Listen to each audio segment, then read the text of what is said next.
अब एक numerical discuss करते हैं। हम लोग third law of motion last class discuss कर चुके थे, तो उसके ऊपर बेस्ड एक न्यूमेरिकल डिस्कस करते हैं और इन्हीं न्यूमेरिकल्स में हम लोग मोमेंटम का कॉन्सेप्ट भी यूज करेंगे। तो मोमेंटम का कॉन्सेप्ट भी यूज करेंगे जो हम लोग पहले पढ़ चुके थे। याद कर लेते हैं कि मोमेंटम इक्वल टू क्या होता है, मास इनटू वेलोसिटी। ठीक है, P is equals to m into v. Momentum को हम लोग P से डिनोट करते हैं। अब आते हैं क्वेश्चन पे। तो bullet of mass 20 grams is horizontally fired with the velocity of 150 metre per second. ठीक है, तो एक गन है, उससे एक बुलेट जिसका मास था 20 ग्राम्स, उसको फायर किया गया कितना वेलोसिटी से, 150 मीटर पर सेकेंड के वेलोसिटी से। ठीक है, from a pistol of mass 2 kg, और जिस पिस्टल से फायर किया गया उस पिस्टल का मास है 2 kg। ठीक है, find the recoil velocity of the pistol. अब ये रिकॉइल वेलोसिटी क्या है ये किसी को नहीं पता है। तो रिकॉइल वेलोसिटी क्या होता है, अगर आप लोगों को याद होगा तो मैंने एग्जांपल दिया था थर्ड लॉ ऑफ मोशन में ही, हमने पढ़ा कि every action has equal and opposite reaction.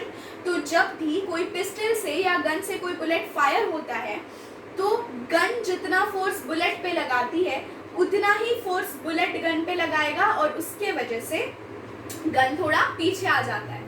तो गन पीछे कैसे आएगा, गन का भी कोई वेलोसिटी मिलेगा उसको तो ही वो पीछे आएगा। तो वो वेलोसिटी जिसके वजह से गन थोड़ा पीछे हो जाता है अपनी एक्चुअल जगह से, उस वेलोसिटी जिस वेलोसिटी को वो गेन करता है उसको कहते हैं रिकॉइल वेलोसिटी। तो वो वेलोसिटी जो पिस्टल को मिला वो कितना वेलोसिटी मिला वही हमें निकालना है। ठीक है, अब यहाँ पे हम लोग क्या बात कर रहे थे कि every action has equal and opposite reaction. तो वो हम लोग फोर्स में भी बात कर सकते हैं या मोमेंटम के सेंस में भी बात कर सकते हैं। ठीक है, तो अब अगर हम लोग मोमेंटम देखें तो पहले हम लोग को दो केस देखना होगा कि पहले जब फायर नहीं हुआ था तो गन और बुलेट का कितना मोमेंटम था, है ना, कि जब गन रेस्ट पे था और कुछ फायर नहीं हुआ था तो कितना मोमेंटम था। तो सोल्यूशन पहले, तो सोल्यूशन में सबसे पहले जो हमें इंफॉर्मेशन मिली थी वो लिख लेंगे। तो मास ऑफ द बुलेट को ले लेते हैं m1 equal to 20 grams.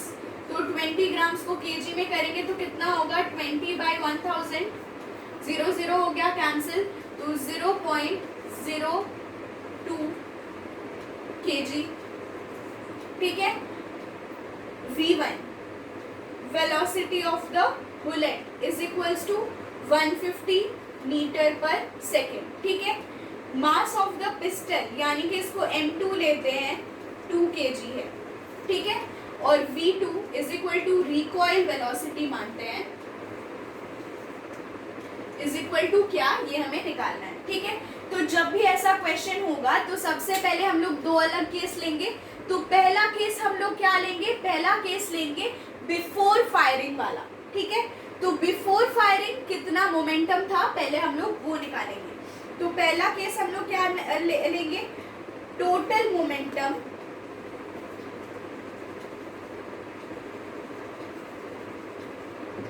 Before firing,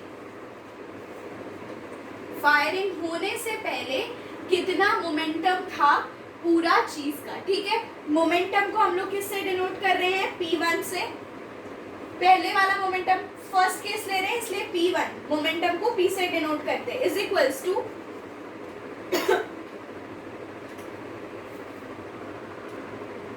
अब देखिए टोटल मोमेंटम हम लोग ले रहे हैं तो हम लोग का मोमेंटम कैसा होगा, मास दोनों का मिलाया हुआ होगा क्योंकि गन है या पिस्टल है और पिस्टल के अंदर ही बुलेट है। तो मास कितना हो जाएगा, m1 प्लस m2, यही होगा टोटल मास, जितना पिस्टल का प्लस उसके अंदर जो बुलेट है उसका, इनटू v इनटू u हमने लिया ही नहीं, initial velocity of the bullet u1 ले रहे हैं, initial velocity of the bullet. तो बुलेट जब गन के अंदर है उसके पास कोई वेलोसिटी है, कोई वेलोसिटी नहीं है, तो initial velocity of the bullet मान लेंगे 0 मीटर पर सेकेंड। और जब तक फायर नहीं हुआ तो पिस्टल के पास भी कोई वेलोसिटी नहीं था, तो u2 भी हो जाएगा 0, u2 भी हो जाएगा 0। तो यहाँ पे भी हम लोग करेंगे u1 प्लस u2, और यहाँ पे u1 क्या है, initial velocity of the bullet, और u2 क्या है, initial velocity of the pistol. और दोनों ही हमने 0 लिया, क्यों, क्योंकि फायरिंग से पहले बुलेट के पास भी कोई वेलोसिटी नहीं था और ना ही गन के पास कोई वेलोसिटी आया, क्योंकि फायर होगा उसके बाद ही, फायर होने के बाद ही बुलेट के पास भी वेलोसिटी आएगा और पिस्टल के पास भी वेलोसिटी आएगा। तो इसके बाद P1 is equal to M1 क्या है 0.02 प्लस M2 है 2 इंटू 0 प्लस 0, ये क्या हो जाएगा 2.02 into 0, anything multiplied by 0 equal to 0। तो इनिशियल मोमेंटम बिफोर फायरिंग हमारा क्या आ गया 0 kg metre per second. Momentum का क्या होता है unit kg metre per second, kg किस लिए मास और वेलोसिटी का मीटर पर सेकेंड, ठीक है। तो टोटल मोमेंटम बिफोर फायरिंग हमने निकाल लिया। अब क्या निकालेंगे आफ्टर फायरिंग, यानी कि हम लोग V1 और V2 को यूज करेंगे, ठीक है। तो टोटल मोमेंटम आफ्टर फायरिंग निकालते हैं।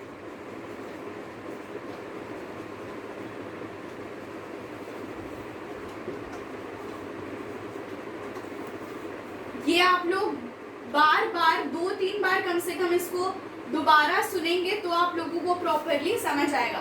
तो टोटल मोमेंटम आफ्टर फायरिंग को हम लोग ले रहे हैं P2 से डिनोट कर रहे हैं। मास तो दोनों का अभी भी सेम ही रहेगा, मास कभी चेंज नहीं होगा, ठीक है। तो मास होगा M1 प्लस M2 इनटू, अब जब हम लोग P2 निकाल रहे हैं तो ध्यान देंगे कि हम लोग मोमेंटम आफ्टर फायरिंग निकाल रहे हैं। इसका मतलब क्या कि गन और बुलेट दोनों अलग हो गया है। फायर करेंगे तो बुलेट गन से या पिस्टल से बाहर निकल जाएगा, इसलिए हम लोग दोनों का मोमेंटम अलग अलग निकालेंगे और उसको ऐड करेंगे। तो क्या करेंगे M1 into V1 plus M2 into V2। क्यों अलग अलग कर रहे हैं, क्योंकि दोनों बॉडीज अब अलग हो चुका है। अगर दोनों साथ में होता तो हम लोग साथ में ले सकते थे, जैसे पहले गन के अंदर ही पिस्टल के अंदर ही बुलेट था, तो इसलिए हमने दोनों को ऐड किया था। अब दोनों साथ में नहीं है, इसलिए अलग अलग दोनों का मोमेंटम निकाल कर ऐड करें। तो अब M1 क्या है 0.02 इंटू V1 है 150 प्लस M2 क्या है 2 इंटू V2 को लेंगे V2। तो 150 15 2 सा होता है 30, तो 300, तो 2 के बाद पॉइंट, तो पॉइंट प्लस 2V2। तो आपका P2 क्या आ जाएगा 3 प्लस 2V2, ठीक है। इतना आ गया हमारा P2। अब using third law of motion हम लोग क्या कह सकते हैं, every action has equal and opposite reaction. तो P1 equal to minus P2 हम लोग कह सकते हैं, क्योंकि इक्वल एंड अपोजिट रिएक्शन है, ठीक है। तो using third law of motion, using third law of motion P1 is equal to minus P2। P1 क्या है 0 equal to minus 3 plus 2V2, ठीक है, which implies 0 equal to minus 3 minus 2V2, ठीक है। तो अब 3 को हम लोग इस साइड लेकर आ जाएंगे तो क्या मिलेगा 3 is equal to minus 2V2। इसके बाद मैं यहाँ पर इस साइड निकाल रही हूँ 3 is equal to minus 2V2 which implies 3/2 equal to minus V2। Cancel करेंगे तो क्या आएगा 1.5 और ये नेगेटिव साइन इधर आ जाएगा, तो माइनस 1.5 इक्वल टू V2। तो रिकॉइल वेलोसिटी यानी कि V2 कितना आया माइनस 1.5 मीटर पर सेकेंड, ठीक है। वेलोसिटी है तो मीटर पर सेकेंड में आएगा। माइनस साइन क्यों आया, क्योंकि जिस डायरेक्शन में बुलेट गया उसके अपोजिट डायरेक्शन में वो फोर्स लगाया है, तो गन पीछे आया है, पिस्टल पीछे आया है, इसलिए हमें साइन नेगेटिव मिला। ये क्वेश्चन आई होप आप लोगों को समझ में आया होगा। नहीं आया तो एक और बार फिर से चलाकर खुद सॉल्व करने का कोशिश करिए। और ये बहुत इंपॉर्टेंट क्वेश्चन है, ऐसा क्वेश्चन बहुत इंपॉर्टेंट है और लोगों को समझ में नहीं आता है, इसलिए आप लोग दोबारा से एक बार देखिए। इससे पहले के डायग्राम से समझे, एक नॉर्मल एग्जांपल लेते हैं। मान लेते हैं कि हम लोग पकड़ा पकड़ी खेल रहे हैं, ठीक है। तो पकड़ा पकड़ी में क्या होता है कि डेफिनेटली कोई भाग रहा होता है और उसके पीछे जो डेनर होता है, डेनर होता है, वही भाग रहा होता है और उसको पकड़ना होता है जो भी उसके आगे भाग रहा है उसको, ठीक है। तो अब डेफिनेटली पीछे वाले को यानी कि डेनर को ज्यादा फास्ट भागना होगा ताकि वो सामने वाले को पकड़ पाए, ठीक है। तो मैं अगर डनर हूँ और मैं सचिन को पकड़ रही हूँ तो मेरे को सचिन से ज़्यादा फास्ट भागना पड़ेगा ताकि मैं कहीं जाकर सचिन को पकड़ लूँ, ठीक है। तो मेरा वेलोसिटी सचिन की वेलोसिटी से ज़्यादा है और मैंने एक पॉइंट पर जाकर सचिन को पकड़ लिया, ठीक है। अब मैंने सचिन को पकड़ लिया, लेकिन according to the third law of motion हमें क्या पता है कि every action has equal and opposite reaction. अब मैंने सचिन को पकड़ लिया तो जितना मैंने उस पर फोर्स लगाया उतना ही फोर्स सचिन पे मेरे पे लगाएगा, क्योंकि एक इम्पैक्ट है दोनों का, ठीक है। तो अगर मैंने सचिन पे फोर्स लगाया 10 न्यूटन का तो वो भी मेरे पे 10 न्यूटन का फोर्स लगाएगा पर अपोजिट डायरेक्शन में, ठीक है। यही चीज अब मैंने इस डायग्राम में बनाया है, ठीक है। तो अब एक बॉडी है जिसका नाम मैंने ए दे दिया है और दूसरा बॉडी है जिसका नाम मैंने बी दे दिया है, ठीक है। तो अब ए पीछे चल रहा है बी के और ए का वेलोसिटी है यू ए, बी का वेलोसिटी है यू बी। बिल्कुल सेम वैसा जैसे मैंने समझाया वही मैं बना रही हूँ, ठीक है। जैसे मेरा वेलोसिटी कुछ रहा होगा, सचिन का कुछ रहा होगा, तो मेरा वेलोसिटी को ले लिया यू ए और सचिन के वेलोसिटी को ले लिया यू बी, ठीक है। और मान ले रहे हैं कि मेरी वेलोसिटी सचिन के वेलोसिटी से ज़्यादा है, मतलब u a is greater than u b. फिर थोड़े टाइम बाद कोलिजन हो गया ए और बी में, ठीक है। तो हमने बात की कि जब ए और बी में कोलिजन होगा, कोलिजन मतलब टकरा जाना, तो जब ए और बी टकरा जाएगा तो इक्वल एंड अपोजिट फोर्सेस एक दूसरे पे डालेंगे। तो हम लोग मान लेंगे कि ए बी पे फोर्स डाल रहा है F1 और बी ए पर फोर्स डाल रहा है F2, ठीक है। लेकिन हम लोग यहाँ से क्या कह सकते हैं, F1 is equal to minus F2, क्योंकि इक्वल और अपोजिट फोर्सेस है, ठीक है। ये हमने फोर्सेस मान लिए। और F1 क्या है, फोर्स ऑन बी बाई ए, जितना फोर्स ए डाल रहा है बी पे, ठीक है, force on b by a. और F2 क्या है, force on a by b, ठीक है। ये हमने F1 और F2 ले लिया, ठीक है। अब इससे हम लोग एक अनोखा फॉर्मूला डिराइव करने का कोशिश करते हैं, ठीक है। जितना हमारे पास इंफॉर्मेशन है इसी को यूज करेंगे और एक फॉर्मूला निकालने का कोशिश करते हैं।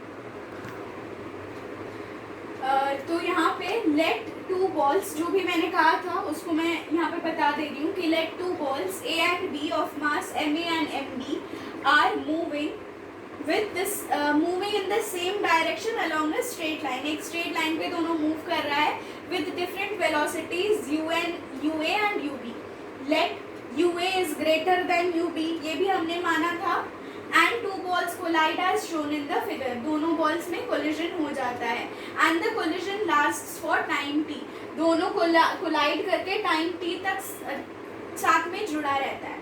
फिर उसके बाद हमने माना था कि let ball A exerts force F1 on ball B, F1 force A डाल रहा था B पे, and ball B exerts force F2 on ball A, B A पे फोर्स F2 डाल रहा था। After collision the final velocities of A and B, मतलब collision के बाद जो फाइनल वेलोसिटी था A का हमने ले लिया VA और B का हमने ले लिया VB रेस्पेक्टिवली।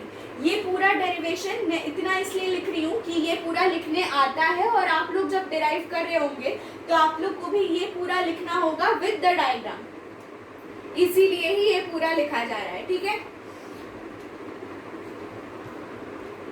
अब according to the third law of motion हमें क्या पता है, force F1 will be equal to negative of F2, ठीक है। तो using third law of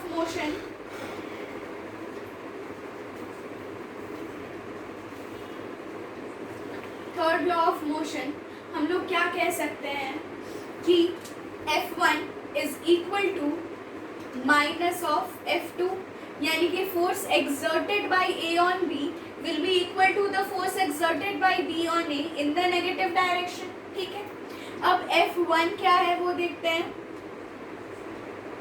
F1 हम लोग लिख सकते हैं मास, तो M1 होगा F1 के लिए M1 इंटू, अच्छा M1 नहीं लेते हैं, MA हो जाएगा फॉर द फर्स्ट बॉडी। अगर फर्स्ट बॉडी हम लोग A मान रहे हैं तो MA लेंगे, ठीक है। तो MA into VA minus UA by T, ठीक है।